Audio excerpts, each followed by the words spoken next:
শহরে অগ্নিকাণ্ড, পার্ক স্ট্রিটে ফ্লুরিজের ফ্যাক্টরিতে আগুন লেগেছে। ধোঁয়া বের হওয়ায় ছড়িয়ে পড়ে আতঙ্ক। এরপর দমকলের দুটি ইঞ্জিন আসে ঘটনাস্থলে। সেই ছবি রেখেছে আপনাদের সামনে সরাসরি। পার্ক স্ট্রিটে ফ্লুরিজের ফ্যাক্টরি, সেখানে আগুন লেগেছে। সরাসরি নিয়ে যাব, সৌমিত্র রায় আমাদের প্রতিনিধি রয়েছেন আমাদের সঙ্গে। সৌমিত্র, আগুন কি এখন নিয়ন্ত্রণে এসেছে? দেখো নুসুয়া, যেটা জানতে পারা যাচ্ছে যে আজ রাত 8:30 নাগাদ, আনুমানিক 8:30 নাগাদ এই পার্ক স্ট্রিটে এপিজে বিল্ডিং যে রয়েছে সেখানে ফ্লুরিজের যে ফ্যাক্টরি রয়েছে সেখানে আগুন লাগে।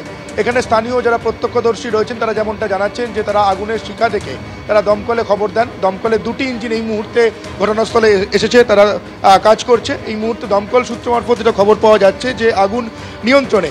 তবে এই ফ্যাক্টরিতে তুমি জানো যে কেকের ফ্যাক্টরি, খুব স্বাভাবিকভাবেই এখানে বিভিন্ন দাহ্য পদার্থ মজুত রয়েছে এবং সেখানে আগুন লাগার সঙ্গে সঙ্গে এখানে প্রচুর ধোঁয়া তৈরি হয়। যেটা দেখতে পাওয়া যাচ্ছে যে দমকলের যারা কর্মী রয়েছেন তারা এখানে ফ্যান, টেবিল ফ্যান যেমন নিয়ে গিয়েছেন, তার পাশাপাশি মাস্ক নিয়ে গেছেন এবং অক্সিজেন সিলিন্ডার সেগুলো তারা কিছুক্ষণ আগেই এখানে দমকলের কর্মীরা নিয়ে গেছেন। তার কারণ এখান থেকেই বোঝা যাচ্ছে এবং দমকলের যারা কর্মী তারা যেমনটা বলছেন, যারা ঘটনাস্থলে রয়েছেন তারা যেমনটা বলছেন যে যেখানে আগুন লেগেছে সেখানে প্রচুর স্মোক রয়েছে, ফলে ধোঁয়া থাকায় তাদের কাজ করতে অসুবিধা হচ্ছে। সেই কারণেই তারা অক্সিজেন সিলিন্ডার এবং মাস্ক নিয়ে ঘটনাস্থলে পৌঁছেছেন। এই মুহূর্তে তুমি দেখতে পাচ্ছ আমার ক্যামেরা পার্সন প্রতীকরা যে ছবি দেখাচ্ছে, দমকলের দুটি ইঞ্জিন কাজ করছে। দমকল সূত্র মারফত যেটা খবর পাওয়া যাচ্ছে আগুন এই মুহূর্তে নিয়ন্ত্রণে, তবে প্রচুর ধোঁয়া রয়েছে।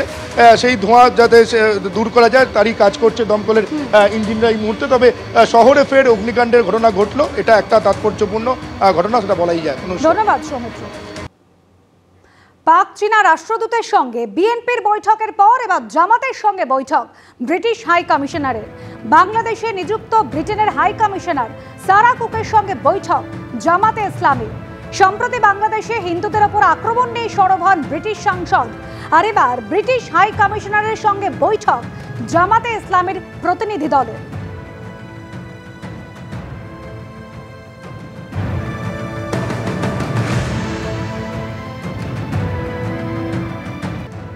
যেখানে বাংলাদেশের অন্তর্বর্তীকালীন সরকারের তরফ থেকে বলা হয়েছিল ব্যক্তি আর প্রতিষ্ঠানকে আমরা গুলিয়ে ফেলছি না, সেখানেই এবার বাংলাদেশ থেকে ইসকনকে উপড়ে ফেলার হুমকি।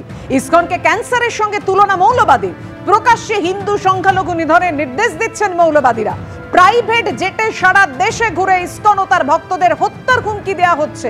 বাংলাদেশের সংখ্যালঘুদের বিরুদ্ধে গণহত্যার এই প্রকাশ্য আহ্বান মর্মান্তিক। বাংলাদেশ সরকার নিষ্ক্রিয় ভূমিকা পালন করছে। সোশ্যাল মিডিয়ায় পোস্ট কলকাতা ইসকনের ভাইস প্রেসিডেন্ট রাধারমন দাসের।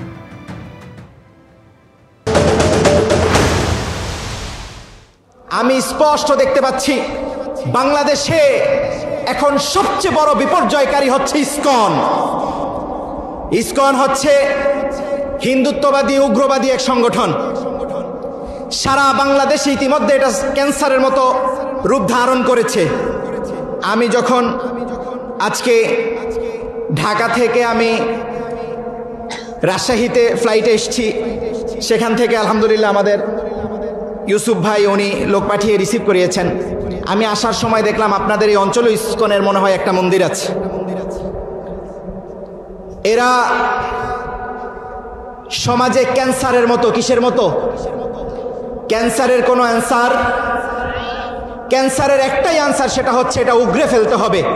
শরীরের যেই অংশে ক্যান্সার হবে সেই অংশটা কেটে না ফেললে এই অংশ ঠিক হবে না, সারা শরীরে ক্যান্সার ধরবে। ইসকনকে বাংলাদেশ থেকে উগরে ফেলতে হবে।